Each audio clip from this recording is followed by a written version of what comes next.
This makes me look like I know what I'm talking about.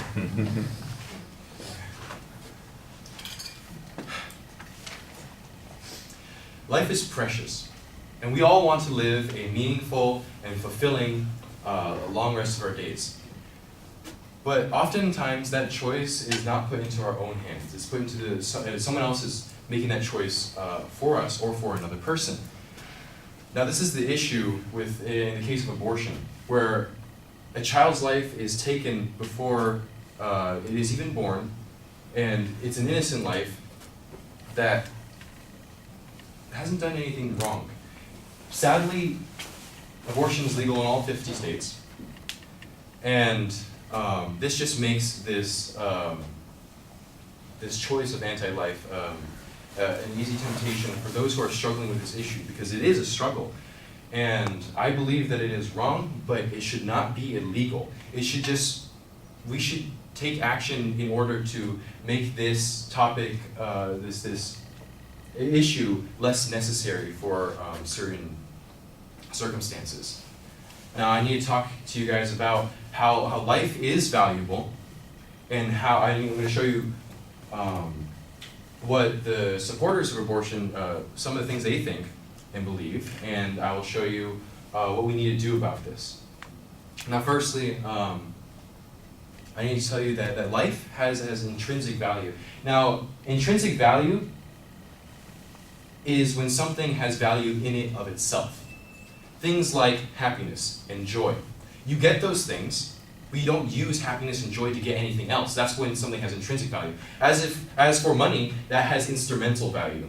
Money is what you use to get something that could lead to happiness and joy and stuff like that. Now, in society today, we believe that someone's worth is based off of their functionality and what they can do and how they can benefit society. And this same rationale is what helps us lead to thoughts of euthanasia being used, and what leads to abortion being justified. Now this is saying that the old and weak is what should go, and that the young and ignorant are not important yet, because of how they don't benefit society completely. Now right now I don't want to talk about the youth in Asia, I want to talk about the youth in America. So I want to say, there's Jill Richardson is a writer for The Vindicator, and she gave an example of something you might be able to relate to. She says, there's a person in a burning building, okay? You'd want to save that person over that of a dog, okay? So a person's life is more valuable than a dog. Now, and you'd want to save that person no matter what it takes, right? Because you see that you have the chance to save that person's life, and regardless whether there are people in life that are wrong and that do bad things to other people and that set you off into the wrong direction, and some people that take you off, right? But regardless of that, you wouldn't deny someone of their fundamental humanity just because of how badly they make you angry. Most of us would. And this is an example of how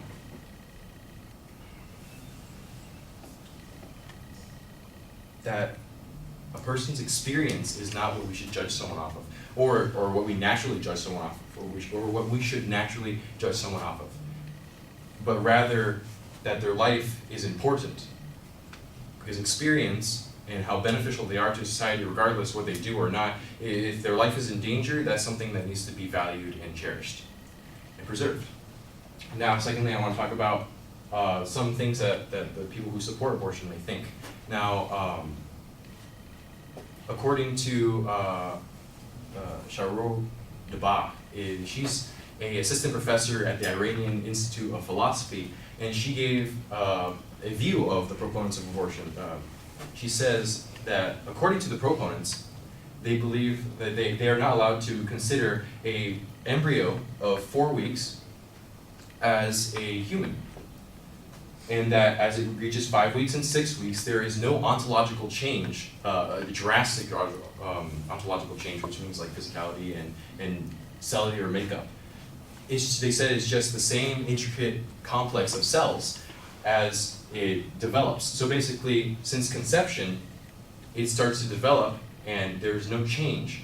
But then they also say that once the baby is born, then it can be considered a human, which does not make sense if you think about it. Logically, if the baby had no change, the embryo had no change as it is in the belly, and all of a sudden when it's outside, it's considered a human, there's two things you can think. Either that it was worthless inside the belly as it is outside the belly, or you can think that it is completely valuable inside the belly as it is outside the belly. Valuable as a human, inside and out. And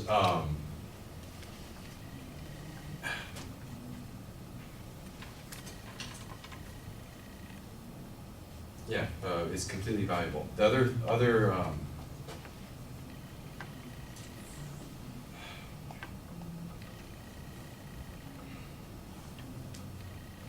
I'm going to move on to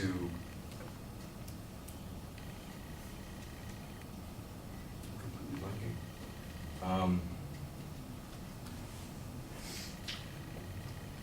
Lastly, I want to talk about the things that was my point. Abortion should not be illegal. That's not the thing I'm trying to argue here. Because I'm neither 100% pro-life or 100% anti.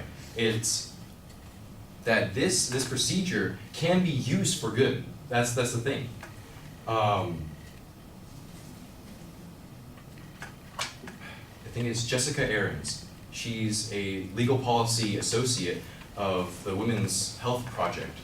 And she says that the reason why we have abortions is because 50% of pregnancies in America are unintended pregnancies. And 50% of those 50% is, so 25%, is they end up in abortions.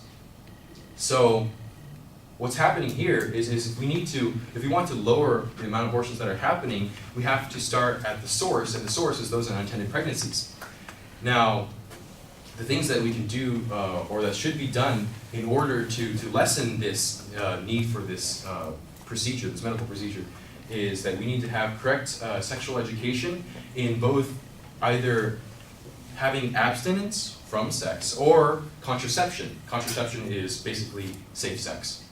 Now, those things, obviously, if someone was having sex and it led to a pregnancy that was unexpected, and they were young, and like in their teens, those obviously, like, most likely it would end up in an abortion, which is the sad part. The second thing is that there needs to be support and insurance for the mother of the child to have the financial means to raise this child, because oftentimes the reason why there is abortion is because the woman cannot take a child or another child. And lastly, we have to support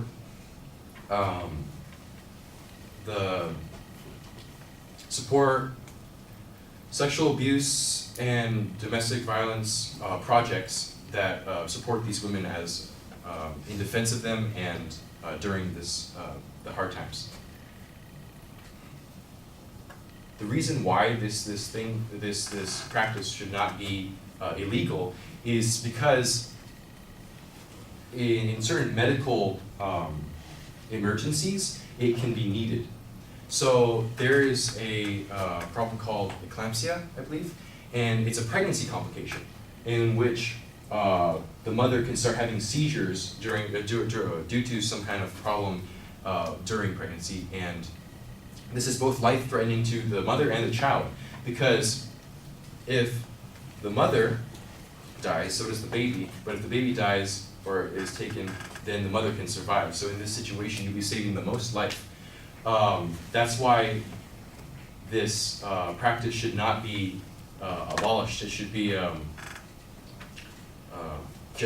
we need to take down the need and the necessity of it.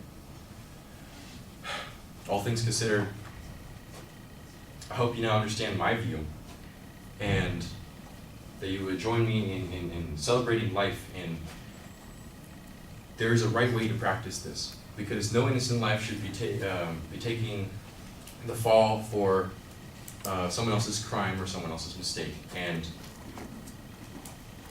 what we need to do is we need to see how much you are valuable and see how much they are valuable. And Dr. Seuss once simply put it, a person is a person, no matter how small.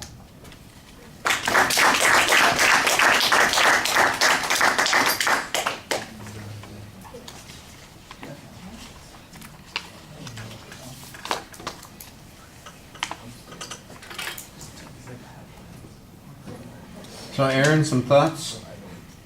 I thought the hook was good, where you use kind of our emotions about life and its value. You had a clear thesis about how abortion is wrong, but it shouldn't be illegal because it has like a necessity to it. I got a preview, which was nice because I knew what you were talking about throughout the whole thing.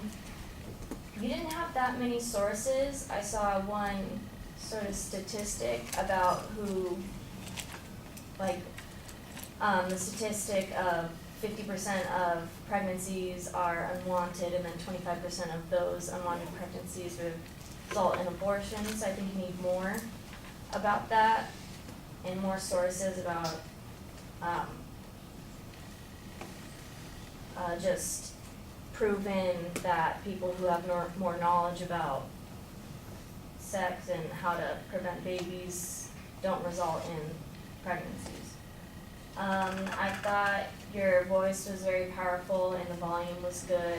I was very engaged while you were talking, but you tend to walk around the room like you're getting like really pumped up. Your eye contact was really good, except sometimes you'd look at your hands when you try to explain things. Yeah. Other than that, it was good. Okay. The delivery things, I'm going to agree with you. I think your voice is pretty solid, except when you get stuck the one place and you get a little bit lost. Then there's clearly a hesitancy and a long pause. The eye contact is usually pretty solid, except you do sometimes have a tendency to look at your hands trying to think of the next thing that's going on, but I didn't see that as being particularly problematic. The wandering around is a little bit more. It really feels like it's kind of you're creating a circle on the ground here, and you're just walking and pacing inside of that. It's not connected to what you're saying at any given point. It just seems like it's random places that your energy is coming out. The opening I thought was fine. Look, the thing that helps you the most is that you have a confident voice, a good demeanor where you're expressing yourself to the audience. You sound like you're engaged in creating a sense of immediacy, and your point of view is clearly stated. When we get to the argument, I think you get a little bogged down. You've got a value claim that you are a little ambiguous on. You rely on some testimony for values that you don't really have a very good follow-up on, and there's an explanation of your reasoning that you present that just ends up getting stuck. You've got this disjunctive type of reasoning that you're doing on the second point, where you're talking about inside the belly, outside of the belly, ontological development, no ontological development, that kind of thing. And I think you are getting us lost on this argument. You need to have a simpler way of expressing this. I think there are very direct ways that you can make the argument that you're making here, that this is in fact a life that is intrinsic value. It is a human life. That, I think there are lots of criteria that you can use for, and that the notion that there's intrinsic life in it, you kind of put it in this esoteric, philosophical, disjunctive syllogism, which doesn't necessarily translate very well as a persuasive message to the audience, and I think that that's problematic. You got lost on the analogy to the dog or the person in a burning building, and I know the idea that you're trying to get across here, but it's not coming across very clearly. And I think that part of the problem is that you're working from this value perspective, and you know what it is that you're trying to say, but you haven't worked out how you're going to express it to the audience. You're kind of depending upon your ability to understand this subject yourself as a way to get this through. And I think you need to plan it out a little bit more. The solution step, the place where you're offering some advice about how to address this issue involving sexual education, either abstinence or appropriate use of contraceptives. I think that those are reasonable. It would be helpful if you had some information that showed that those kinds of things can work and make a difference. Then you kind of back off a little bit and suggest that there really are reasons why abortion might be necessary. I think that gets put into an odd place in the presentation. So although there is a structure to the speech, I'm not sure that the structure works best at building your argument here. It feels like you undermine it a little bit there at the end. All right, I'm going to stop there. Thank you.